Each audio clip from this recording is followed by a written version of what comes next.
Hey guys, welcome back. Hope you've been enjoying this build project. I think it's come along nicely. I was definitely a little annoyed the last episode when I figured out I wasn't going to be able to get all these mortises done with chisels if I didn't want this to take just forever. So I went ahead and found a router table deep in Orange County. So we're going to take a drive down there, pick that thing up, and hopefully get these mortises all cut out in the next day or so.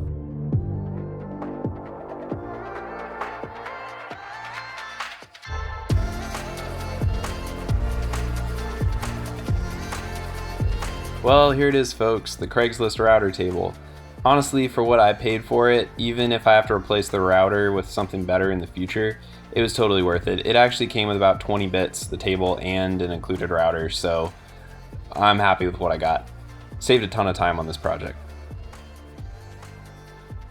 Here I'm cutting the mortises that will hold the component attached to both the rails on the side of the table as well as the bottom shelf. I've flipped the included featherboards upside down to use as stop blocks. This was really helpful in making sure that all of my mortises were the correct length.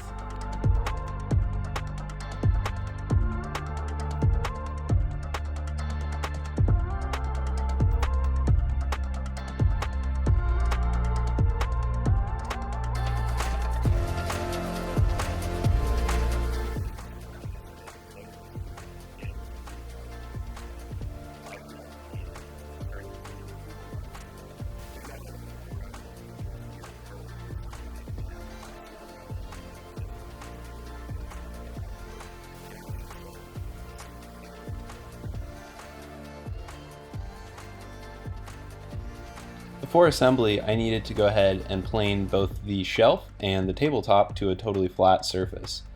This was a really enjoyable part of the process, and the results were really nice. I got minimal tear out and everything's really level. I'll just come clean here. I cut the mortises that are used for the front and back component of the skirt on the wrong side of this whole assembly. Rather than trying to fill in that mortise, I decided it would actually be easier to continue finishing those mortises and fill in the existing rabbet. I then used the router table to cut a corresponding rabbet on the other side, and everything looked pretty seamless. With this table being 6 feet long, assembly was a little bit tricky. I decided the best way to get this clamped up was to just use a heavy weight on the top and just clamp all the shorter dimensions, which I could.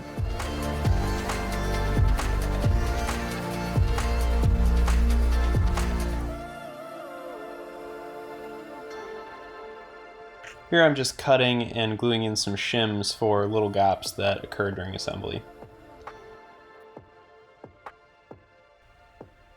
Because this is a fairly sizable table, it's important to make sure that the tabletop can shrink and grow across seasons without damaging the table structure. In order to do this, I'm using the blocks I'm attaching here, combined with wood screws and washers. I'll drill oversized holes through the blocks. The gap between the larger hole and the smaller screw will allow some room for the tabletop to float.